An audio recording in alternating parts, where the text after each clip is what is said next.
The last voice on the moon for 11 long years, the alien woman sat alone on a forgotten moon. Her name was Shireen, the last of her kind. Her homeworld was gone, burned to dust during the Galactic War. The galaxy had moved on, but she was left behind like trash. No one visited the moon. No ships came near. It was marked as uninhabitable and dangerous by every star map. Shireen lived in a half-broken dome station, surrounded by silence. The oxygen system barely worked. Her food was made from recycled protein blocks. Her only company was the weak radio transmitter that hummed softly in the corner. Every evening, she sat beside the transmitter and spoke into it. "Is anyone out there? This is Shireen of Valith. Please respond." But no one ever did. Her voice echoed back at her from the metal walls. She kept trying, not because she expected an answer, but because speaking reminded her she was still alive. The silence outside made her feel like a ghost. One day, while repairing the solar panels on the roof, she saw something strange. A tiny satellite drifted close, blinking with blue light. She squinted at it. It didn't look like the usual patrols. It looked human. That night, she tried the transmitter again. "Hello? This is Shireen. Alien Moon Station, 8-3Z. Can anyone hear me?" A long pause followed. She sighed and stood up to walk away when suddenly crackled ... A voice came through. "Hello, who is this?" She froze. The voice was deep, male, human. "I repeat," it said, "this is Leo Carter from Earth Satellite Repair Ship 09. Who am I speaking to?" Her heart raced. She stumbled back to the chair and pressed the button. I'm Shireen. I didn't think anyone was still listening." Another pause. Then the voice returned, calm and kind. "Well, Shireen, I hear you now." That was the beginning. For the next hour, they talked. She told him where she was, how long she had been there. He didn't seem shocked, just curious. He asked what she ate, how she stayed alive, and even if she liked music. She said she barely remembered what music sounded like. Leo promised he'd play her something next time. After the call ended, Shireen just sat there, staring at the silent transmitter. Her hands were shaking. For years she believed she was invisible, forgotten, but now someone out there knew her name. The next night, the voice returned. "Hey, Shireen. I kept my word.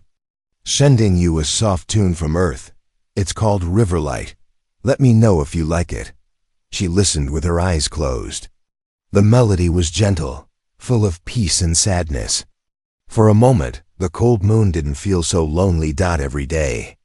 After that, Leo called her, sometimes only for a few minutes, sometimes for hours. He told her about Earth cities, about chocolate, which she had never tasted, and how he hated fixing satellites in storms. He made her laugh. Shireen found herself smiling more, but she didn't tell him everything. Not yet. She didn't say why she was really alone, or what she had done during the war. She was afraid the only person who listened would turn away if he knew the truth. Still, each time she heard Leo's voice, the cracks in her cold heart grew wider. One night, she asked, "Why are you talking to me?" "I'm just a forgotten alien on a dead moon." There was silence for a second.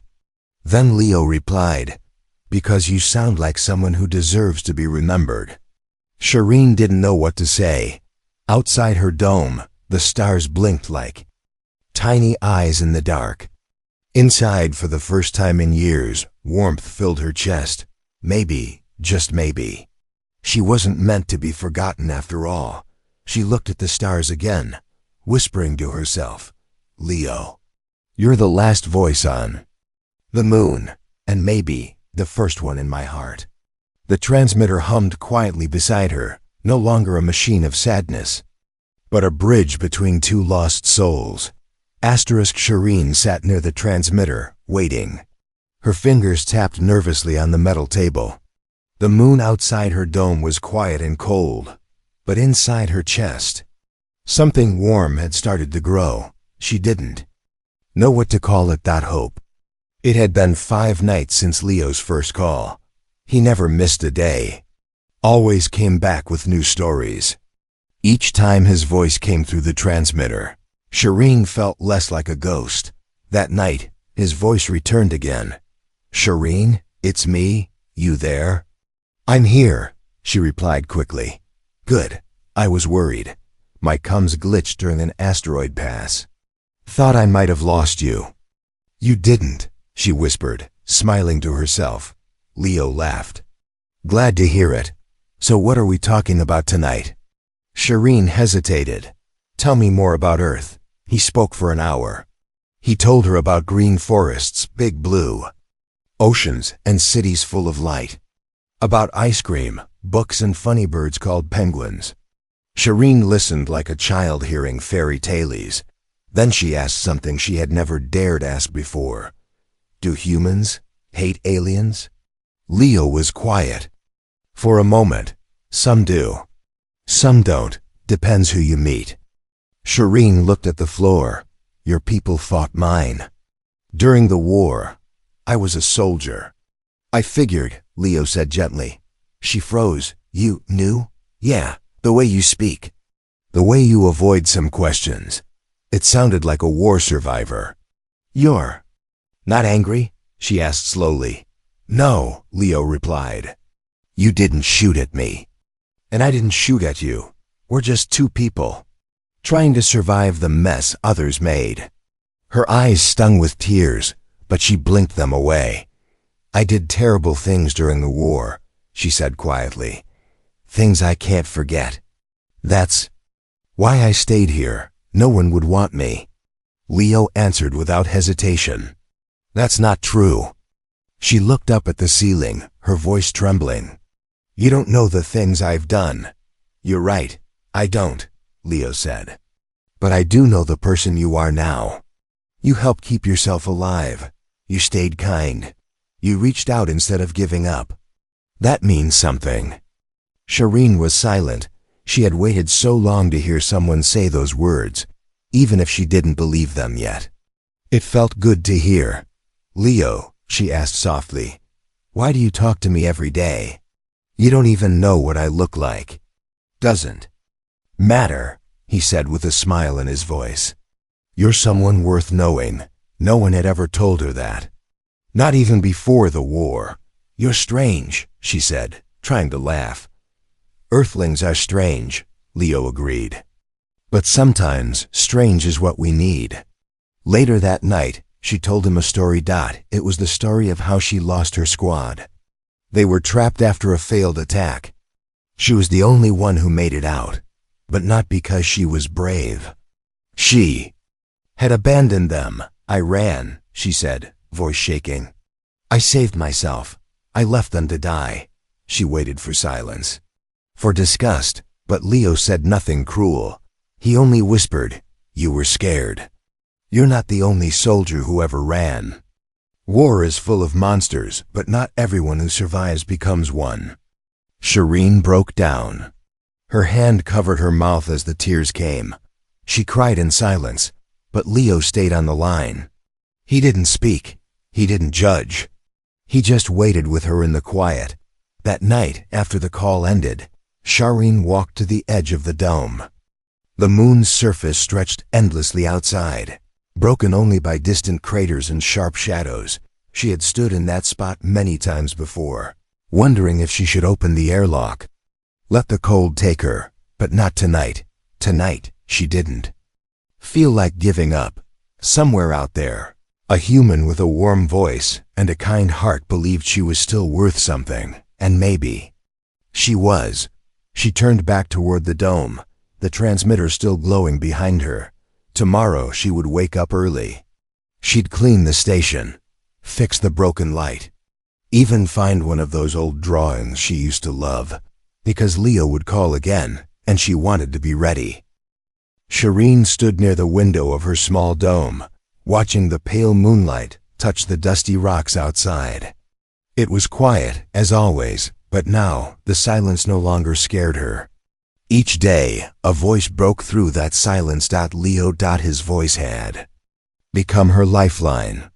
Every word gave her reason to wake up, to eat, to fix small things in her broken home. The world outside hadn't changed, but inside, she felt something blooming. Then one night, the transmission glitched. Shireen. Can. Shear. Me. Her heart skipped. She leaned closer. Leo? Say that again.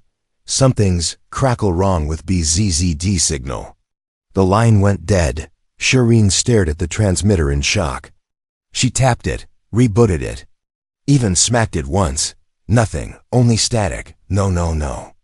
She stayed up all night waiting, the next night too. But there was no voice. Only the horrible empty sound of a machine that had lost its connection. For 2 days, she said nothing. She just stared at the wall, barely blinking. The silence had returned, and it felt even heavier now, like a knife pressing against her chest. Then came a weak signal. CRKK. Shireen, this is Leo here, me? She jumped to her feet and rushed to the console. I hear you. Good, need to tell. Moon's relay is FZZD failing. Your comms are breaking. Sun storms. Interference.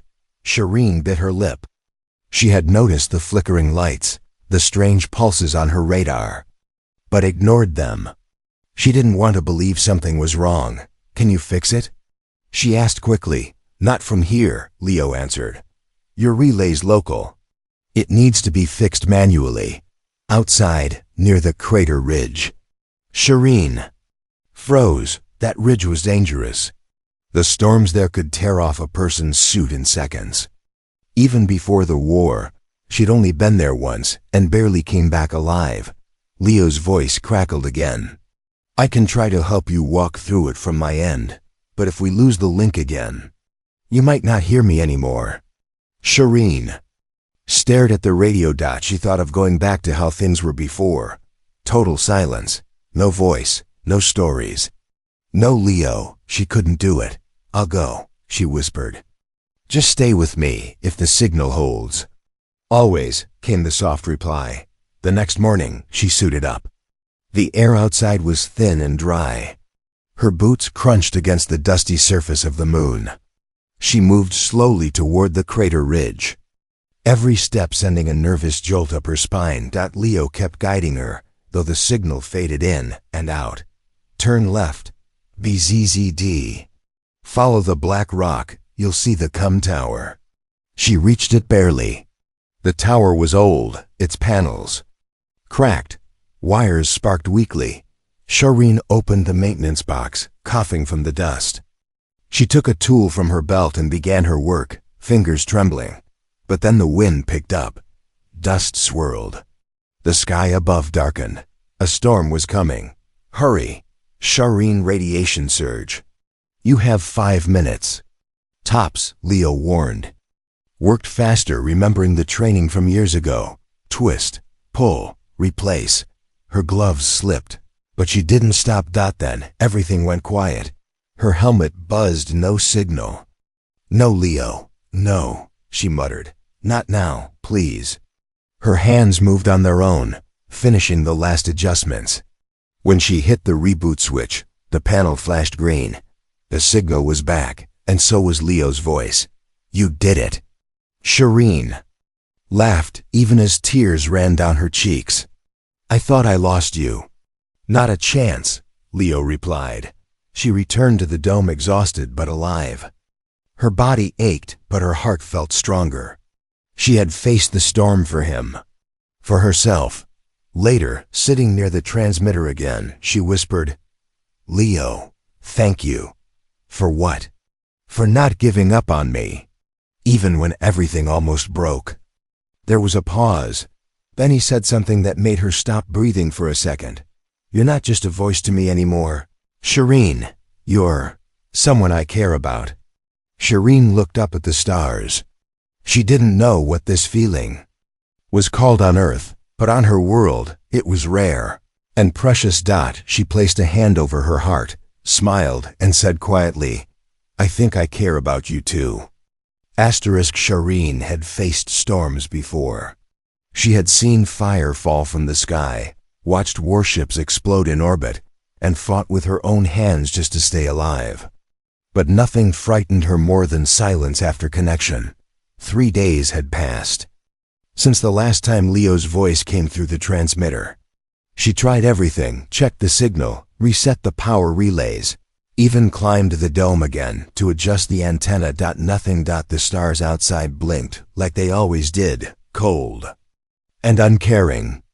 The dome felt smaller now, like it was closing in on her.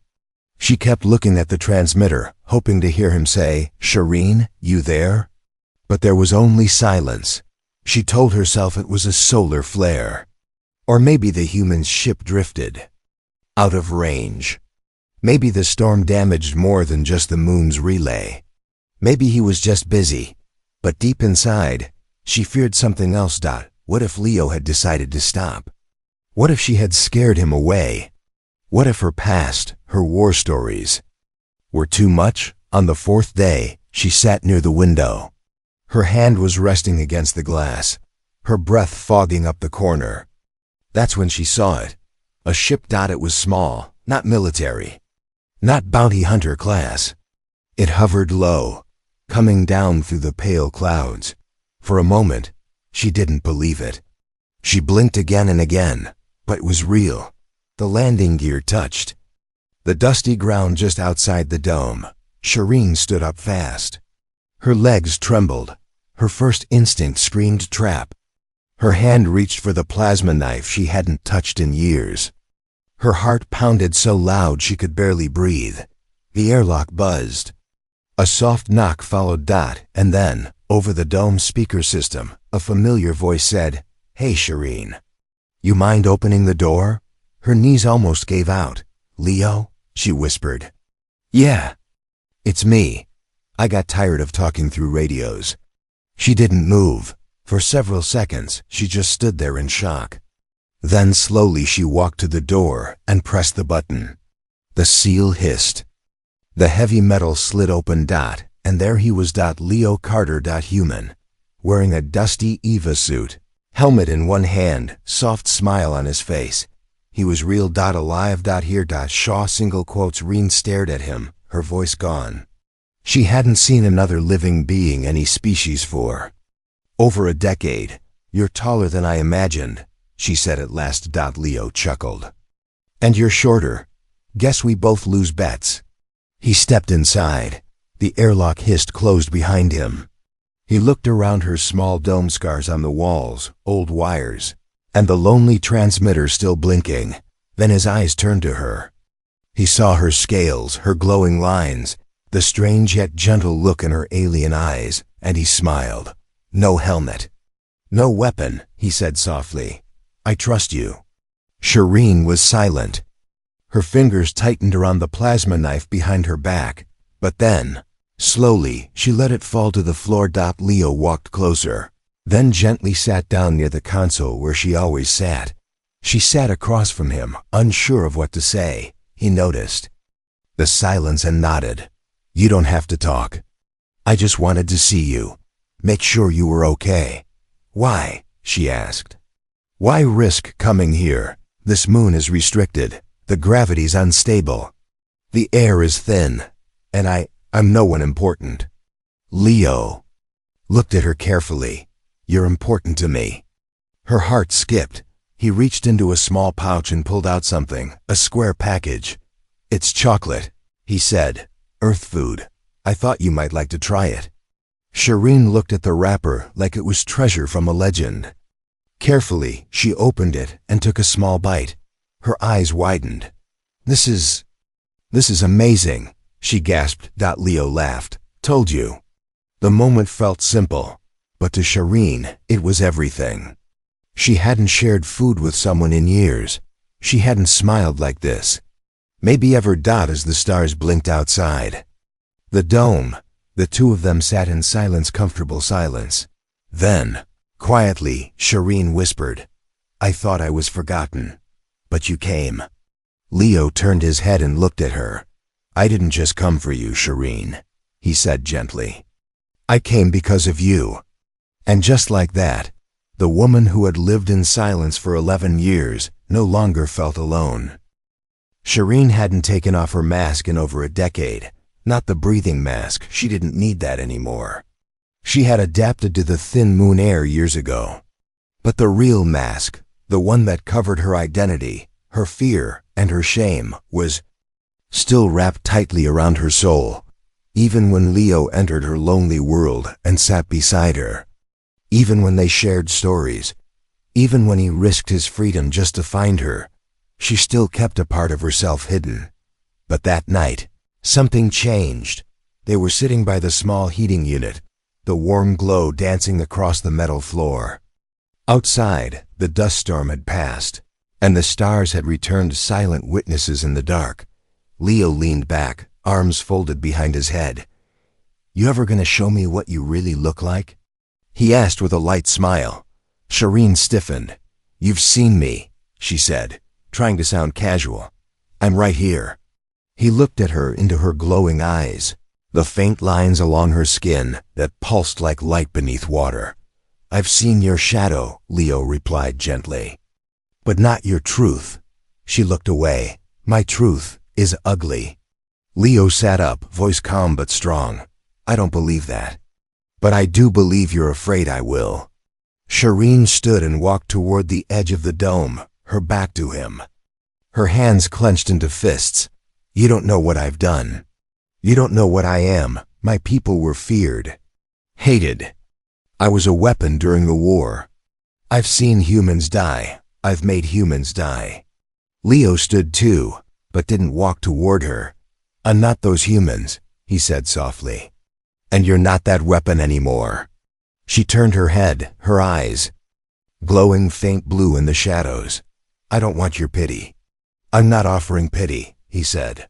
I'm offering honesty. And maybe something more. Shireen took a slow breath. Her fingers reached behind her neck and unclipped the collar of her cloak. The fabric fell off her shoulders, revealing more of her skin silver-scaled, shimmering under the heater's glow. Soft ridges traced the lines of her spine. Her hair was thick and flowing, a deep violet color, glowing slightly with energy. She turned around. Leo's breath caught. Her face was beautiful, but alien. High cheekbones, faint markings across her cheeks like ancient paint, and eyes that looked like twin nebulae swirling with light and sorrow. She stood there, vulnerable, her chest rising and falling with nervous breaths. Now you see me, she said quietly. Leo didn't laugh. He didn't look away. He didn't flinch. He walked forward slowly until he stood in front of her. Yeah, he said, his voice almost a whisper. I do, and you're stunning. Shireen blinked, shocked. You're not afraid? I've seen ugliness, Leo replied. It doesn't look like you. What I see is someone who's still here, still fighting. Someone who's stronger than she knows. She looked down. You don't think I'm a monster? He lifted her chin gently. Double quotes. No. I think you've been treated like one for so long, you forgot what it feels like to be seen. Her throat tightened. No one had ever touched her so softly. Not since before the war. Not since before her world was shattered. He dropped his hand, giving her space, and said, I didn't come all this way just to speak to a voice on a radio. I came to meet the soul behind it. She stepped back, unsure of what to do with the feeling rising in her heart. It was like a storm, but not the kind that destroyed. The kind that washed things clean. I don't know what this is, she admitted, voice cracking. This, whatever we're becoming, Leo nodded. Me neither. But I'd like to find out. Silence filled the dome again, but this time it wasn't heavy. It was calm, peaceful. Shireen walked to a small storage bin and pulled out a faded photograph. It showed her squad from years ago smiling, proud. Before the war made them into soldiers and then ghosts. I want to show you more, she said, holding out the photo. The good and the bad. I don't want to hide anymore. Leo took it, looking at the alien faces captured in time. I want to know everything. he said, and she believed him. As the stars blinked above the dusty moon, a forgotten warrior and a wandering human sat side by side, no longer separated by species, by fear, or by masks. They were just two people, finally seeing each other for who they really were. For a few days, everything felt like a dream. Shireen and Leo shared long conversations, quiet meals, and even laughter inside the small dome. They talked about what came next, though neither of them had a full answer. But for the first time in many years, Shireen allowed herself to imagine a future where she was not alone. That dream shattered on the sixth day. It started with a distant sound too low for Leo to hear, but not for her. Her alien ears picked it up first, a sharp hum in the sky, a vibration in the ground. She stood up suddenly, her face pale. Leo noticed. "What is it?" Shireen walked to the window and stared at the horizon. A black dot, growing larger. Faster. Her voice dropped. "A ship," Leo joined her. "Maybe it's one of mine, a patrol?" Shireen shook her head. "No, I know that engine sound." Her hands clenched. "They're bounty hunters." Leo's eyes narrowed. "They're after you." She nodded. "I'm listed as a fugitive by 3 galactic systems. They don't care that the war is over. To them, I'm just a prize." "How did they find you?" "The same way you did," she said bitterly. "That transmission we fixed. It broadcast farther than I thought." The ship landed harshly, not far from the dome. Dust flew in all directions. Its surface was covered in armor, marked with red X's, symbols of death. Shireen turned to Leo. "You need to hide." Leo stood firm. "I'm not leaving you." "They'll kill you," she warned. "Then we stand together," he said. Her heart ached, but she didn't argue. She had run before. She had hidden. But this time Leo was here. She wouldn't let him face this alone.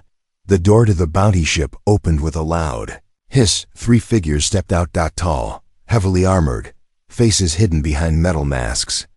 Each held a stun rifle charged with anti-energy rounds made specifically to deal with beings like her. Shireen grabbed her old plasma blade and stepped outside. The wind caught her cloak, making it whip behind her like wings. Leo followed, holding nothing but a wrench. The lead hunter raised a hand. His voice crackled through a speaker. "Target acquired, Shireen of Valith. You are under arrest for war crimes, desertion, and reward bounty 400,000 credits, dead or alive." Shireen raised her chin. "The war is over. You're just scavengers now." "We don't care," the hunter replied. "We get paid either way." He aimed his weapon, but before he could fire, Leo stepped in front of Shireen. "No one's taking her," he said, voice calm. The bounty hunters hesitated, then laughed. One of them stepped forward. "Move aside, human. This doesn't concern your kind." "It does now," Leo said. "She's not your enemy. She's not a threat." The lead hunter's voice grew colder. "Then you'll die with her." In a flash he raised the rifle. But Shireen was faster. She moved like a shadow, spinning her plasma blade and knocking the weapon from the hunter's hands. Sparks flew as it hit the ground. The other 2 bounty hunters raised their rifles, but she was already moving again. A blast flew past her cheek, missing by inches. She ducked and sliced low, disabling one hunter's leg armor. He fell with a metallic thud. Leo grabbed the remaining rifle from the ground and aimed at the last one, though his hands shook. "Back off." The final hunter stepped back, uncertain. Shireen stood tall now, her eyes glowing bright blue, her blade humming with energy. "I will not be hunted anymore," she said. The last standing hunter looked around. 2 of his teammates down, the third trembling. He dropped his weapon and raised his hands. "We'll leave," he said quickly. "We'll say you weren't here." "You'll say nothing," Shireen growled. "Or I'll make sure your ship never flies again." The hunters retreated, dragging their injured and broken pride back onto their ship. Shireen stood there, chest heaving. As the engines roared and the ship lifted off, leaving them behind in the dust, she turned to Leo. He was still holding the rifle, still stunned. "You were willing to die for me," she said quietly. He nodded, stepping closer. "Of course I was." Her hands were shaking, not from fear, but from emotion. "I've never had anyone stand in front of me before," she whispered. "Not even my own people." Leo dropped the rifle and took her hand. "Well, now you do." She looked into his eyes and saw no fear, no doubt, no judgment. Just him, a human who came all this way, who risked everything and didn't run. For the first time in her life, Shireen realized what it meant to be truly protected, and for once, she didn't have to fight alone. The bounty hunters were gone. The sky above the moon was clear once more. But something inside Shireen had changed forever. She stood on the rocky surface, the wind gently blowing around her cloak. Her plasma blade was still hot, humming quietly. At her side, her heartbeat was slow now, steady. For the first time in 11 years, she didn't feel hunted. Leo stood next to her, silent but strong. The rifle he held earlier now rested at his feet. His eyes were on the stars, but his thoughts were still with her. She looked at him and spoke softly. "You could have died today." Leo nodded. "Yeah, but so could you. And I wasn't going to let that happen. You didn't have to stay." "I did," he said, "because I made a choice. I chose you." Shireen turned away, unsure how to handle the warmth growing in her chest. It was frightening in its own way, almost as scary as the hunters. She had spent so long believing she was alone, broken, unwanted. Now she wasn't sure how to believe in anything else. "I don't know what I'm supposed to do now," she whispered. Leo stepped beside her. "Then let's figure it out together." She stared at the horizon. "I could still run, disappear, start a new life on some empty planet." "You could," Leo agreed. "But would you want to?" She thought about it, about the years she spent in silence. The endless nights, the guilt, the fear, the hunger to be seen, not just as a soldier or a fugitive, or an alien, but as a person. She turned to Leo, voice stronger now. "I don't want to hide anymore." His smile was small but proud. "Then don't." Inside the dome, she began to clean. Not because it was dirty, but because something inside her had shifted. She fixed broken panels, repaired the heating, coils, painted over old scorch marks. Leo helped, even though he wasn't great with alien tools. He joked, cursed, and laughed, and she laughed too. Each corner of the dome that once held a painful memory now carried a different energy. A future. A second chance. That night, they sat together on the roof of the dome, both wrapped in thermal blankets. Shireen pointed to the stars. "That one," she said, "is my home system. What's left of it." Leo looked where she pointed. "You think you'll ever go back?" She shook her head. "There's nothing left, just dust, ghosts." "Then maybe this is your home now." She turned to him. "With you?" "If you'll have me," he said, half smiling. Her answer was a quiet nod. She leaned against his shoulder, and he let her. The next day, they buried her old transmitter outside. Not because it was broken, but because it no longer had a purpose. That machine brought her one voice when she needed it most. But now that voice was beside her, real and alive. "We'll build a better one," Leo said. "Together." They worked side by side, not just fixing technology but rebuilding her. World. In time, Shireen began to send new messages.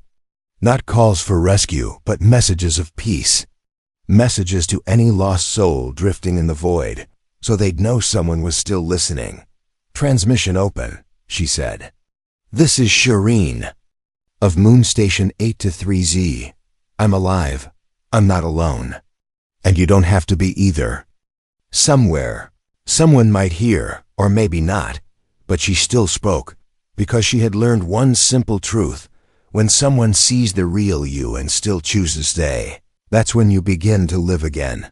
And she was ready to live, not as a soldier, not as a fugitive, but as herself, a woman. An alien, a survivor, a partner.